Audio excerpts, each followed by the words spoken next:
बोलिए श्री वृंदावन बिहारी लाल की जय। सत्संग की आदि घड़ी तप के वर्ष हजार, वो भी बराबर न होए इसका करो विचार। नमो नमो गुरुदेव को नमन करो हर बार, कागा को हंसा करे लगावे भव से पार। दो बातों को भूल मत जो चाहे कल्याण, नारायण एक मौत को दूजे श्री भगवान। एक शब्द से प्यार है एक शब्द को प्यार, एक शब्द सब दुश्मना एक शब्द सब यार। शब्द संभाले बोलिए शब्द के हाथ न पाँव, एक शब्द करे औषधि एक शब्द करे घाव। शब्द संभाले बोलिए शब्द खींचते ध्यान, शब्द मन घायल करे शब्द बढ़ाते मान। शब्द मुंह से छूट गया शब्द न वापिस आए, शब्द हो जो प्यार भरा शब्द मन में समाए। शब्द है भाव रंग का शब्द है मान महान, शब्द जीवन रूप है शब्द ही दुनिया जहान। शब्द कटुता रोप दे शब्द ही बैर हटाए, शब्द ही जोड़े टूटे मन शब्द ही प्यार बढ़ाए। बोलिए श्री वृंदावन बिहारी लाल की जय। मित्र जी विदुर जी से कहते हैं कि जब देहूति ने इतनी कथा सुनी और कपिल देव मुनि जी से पूछा कि महाराज जो लोग परमेश्वर से विमुख रहते हैं उनके मरने के बाद क्या हाल होता है, तो कपिल जी बोले कि हे माता, संसारी लोग कुल परिवार घर व धन दौलत के जाल में फंसे रहकर अपनी आयु व्यर्थ ही नष्ट करते हैं। मनुष्य जवानी में कमाकर जिन लोगों को खिलाता है, बुढ़ापे में वही लोग उसके शत्रु हो जाते हैं और उसको दुख देते हैं। मैं मनुष्य की उत्पत्ति और जन्म से लेके मरण तक का हाल तुमसे कहता हूँ। जिसे रोज करने से सुनने से भवसागर मनुष्य भव पार हो जाता है। जिस समय स्त्री को परमेश्वर की कृपा से गर्भ रहता है,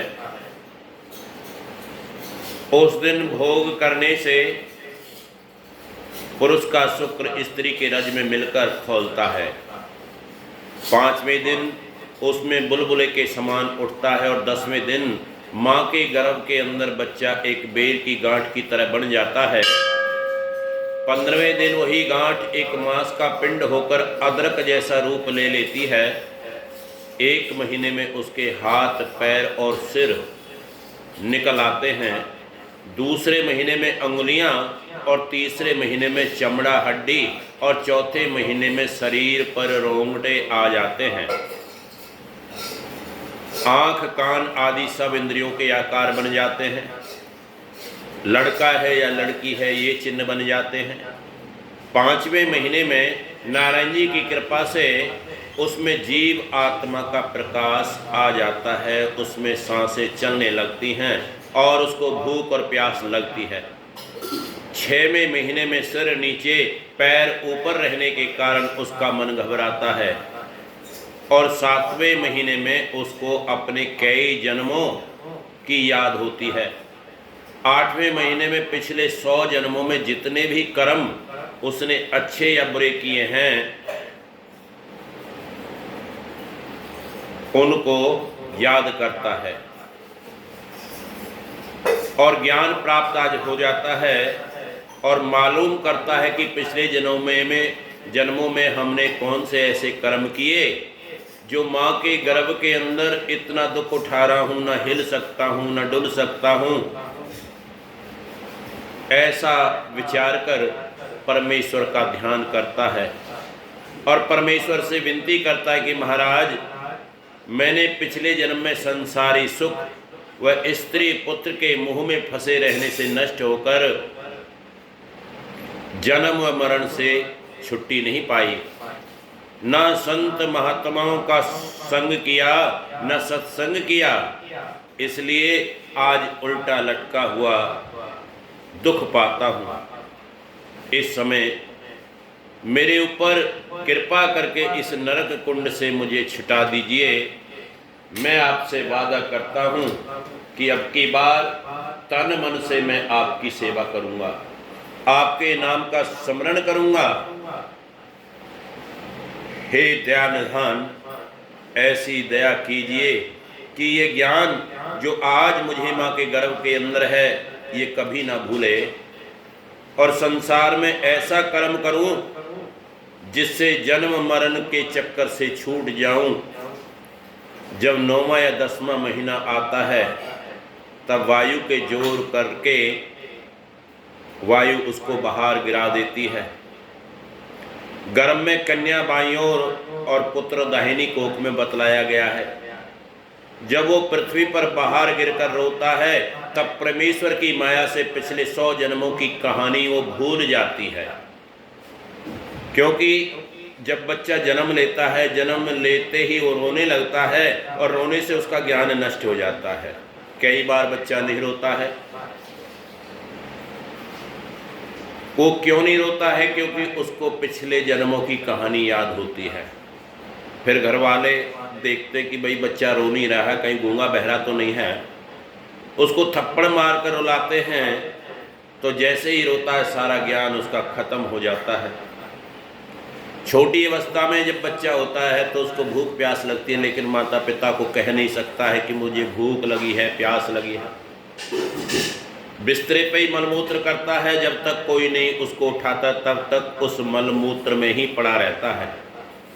उसके माता पिता मलमूत्र को धोकर उसे गोद में लेकर प्रसन्न होते हैं, खुश होते हैं। जब उस अवस्था से थोड़ा सयाना होकर 5 साल का होता है तब उसके माता पिता उसको पढ़ने के लिए गुरु के पास भेज देते हैं।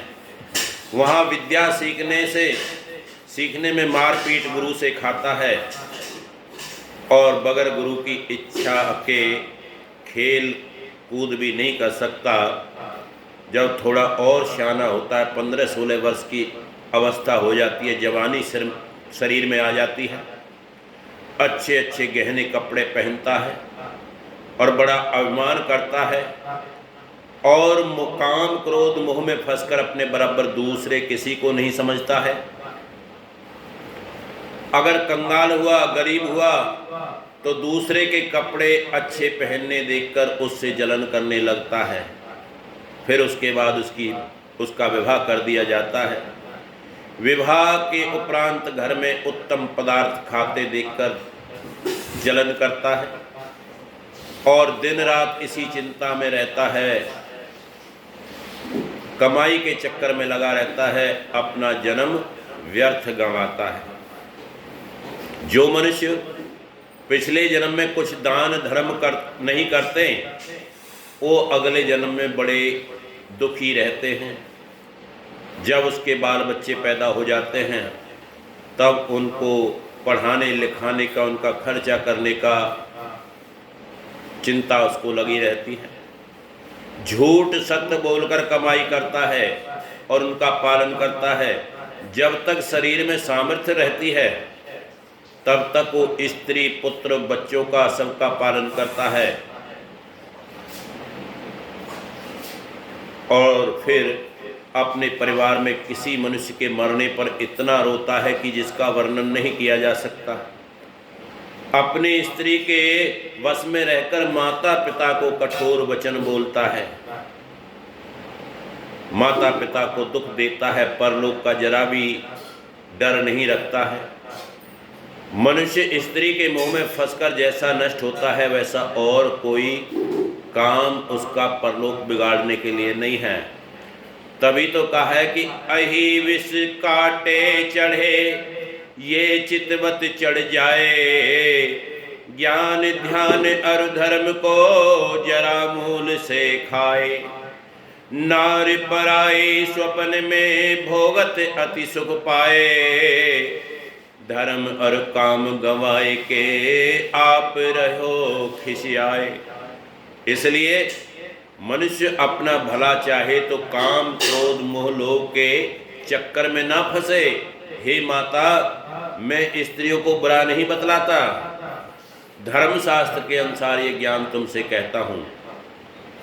जब इंसान जवानी बिताकर बुढ़ापे की तरफ आता है तब आँखों से कम दिखाई देने लगता है, कानों से कम सुनाई देने लगता है और कमाई करने की भी सामर्थ्य नहीं रहती है। तब घर में पड़ा हुआ लंबी लंबी श्वासें लेकर पश्चाताप करता है कि मैंने तो ये जन्म बेकार में ही खो दिया। और अपने बच्चों का पालन किस तरह से मैंने किया। अगर कंगाल होता है तो खाने पहनने में बहुत दुख उठाता है। जिसके बाल बच्चे कमाई करने लगते हैं वो भी अपनी स्त्रियों समेत उस बूढ़े आदमी को अपना शत्रु समझने लगते हैं कि भाई ये अब बूढ़ा हो गया, कुछ कमा नहीं सकता है। उस अवस्था में जब वो बूढ़ा अपने काम के लिए किसी से कुछ कहता है, किसी से रोटी मंगाता है, पानी मंगाता है, तब बच्चे भी घुड़क कर उसको दुर्वचन कहते हैं कि बूढ़ा मरता ही नहीं है। फिर अपने मन में बड़ा पश्चाताप करता है कि अब मैं बूढ़ा हो गया हूँ, कमाई करने योग्य नहीं हूँ। इसलिए ये लोग जिनका जन्म भर मैंने पालन किया आज मेरे खाने पीने की सुध नहीं रखते हैं। जिस तरह जब बैल बूढ़ा हो जाता है, बोझा उठाने की सामर्थ्य उसके अंदर नहीं होती है, तो किसान उसको छोड़ देता है, उसकी नाक की जो नाथ है उसको काट कर जंगल में छोड़ जाता है। तभी कहा है सींग झड़े और खुर घिसे, पीठ न बोझा ढोए, ऐसे बूढ़े बैल को कौन बांध घुस दे। जब बैल की सींग हिलने लगते हैं, खुर घिस जाते हैं और पीठ बोझा ढोने लायक नहीं रहती है, तो फिर उसको चारा डालना बड़ा मुश्किल लगता है। हे माँ, उस समय वो बूढ़ा बड़ा दुखी होकर परमेश्वर से अपनी मृत्यु मांगता है कि हे परमेश्वर, अब तो मुझे उठा ले। पर जब तक आयु पूरी नहीं हो जाती तब तक परमेश्वर भी उसको नहीं उठाते। उसके बेटे पतेहू पहले आप भोजन करते हैं, पीछे भिखारी की तरह उसको खाने के लिए देते हैं। जब बुढ़ापे में कोई रोग उससे लग जाता है तो घर वाले उसकी सेवा नहीं करते हैं, 2 घड़ी उसके पास बैठने का भी समय नहीं होता है। बेचारा अकेला पड़ा रहता है। जब किसी से भोजन मांगता है, पानी मांगता है, तो जानबूझकर चुप हो जाते हैं, उसकी बातों को अनसुना कर दिया जाता है, कोई उत्तर नहीं देते और उसे दुर्वचन बोलते हैं। ये सब कष्ट उठाकर जब उसके मरने का काल निकट पहुंचता है तब कफ चित्त पित्त वात से उसका गला बंद हो जाता है, शुद्ध श्वास भी नहीं उसकी निकलती है। उस समय पाप करने से यमदूत कहते कि जिनके लिए तूने इतनी कमाई की, सत्य झूठ बोला, उनको अब अपनी रक्षा के लिए बुला। जब वो बोल बंद हो जाने से उनको कोई उत्तर नहीं दे सकता और ना ही किसी को बुला सकता, तब अपनी करनी याद करके उसकी आंखों में पानी आ जाता है, रोने लगता है। जब यमदूत उसको अपना भयानक रूप दिखलाते हैं और धमकाते हैं तब उनके डर के कारण मलमूत्र बिस्तरे में कर जाता है। उस समय परिवार वाले संसार को दिखाने के लिए झूठा प्रेम दिखाते हैं, रोने लगते हैं, इसलिए उसका मन और अधिक घबराता है। उस रोने पीटने के शब्द में यमदूत उसे और धमकाते हैं और बहुत दुख देते हैं। उस समय परमेश्वर का नाम व कथा व कीर्तन उसको सुनाना और गंगाजल तुलसी सालिग्राम जी का चरणामृत उसके मुख में डालना और साधु महात्माओं के चरणों की धूल उसके सिर पर लगाना उचित है। सो ये भी किसी से नहीं बन पड़ता, केवल संसार को दिखाने के लिए रोना शुरू कर देते हैं। हे माँ, इस तरह मनुष्य का जीवन होता है। कहते कि 4 जगह ऐसी हैं जहां आदमी को ज़्यादा परमेश्वर का नाम याद आता है। एक तो जब माँ के गर्भ में होता है, दूसरा जब कोई रोग उसको लग जाता है, तीसरा जब शमशान घाट में किसी का अंतिम संस्कार करने जाता है। कहते कि इन जगहों पर जितना ज्ञान मनुष्य के अंदर होता है, अगर यही ज्ञान सारी जिंदगी इंसान को बना रहे तो कोई नरकों में नहीं जाता है, कोई दुख नहीं उठाता है। लेकिन माँ के गर्भ से बाहर आने के बाद उसका ज्ञान नष्ट हो जाता है, रोग ठीक होने के बाद परमेश्वर को भूल जाता है और शमशान घाट से वापस आने के बाद उसका सारा ज्ञान नष्ट हो जाता है।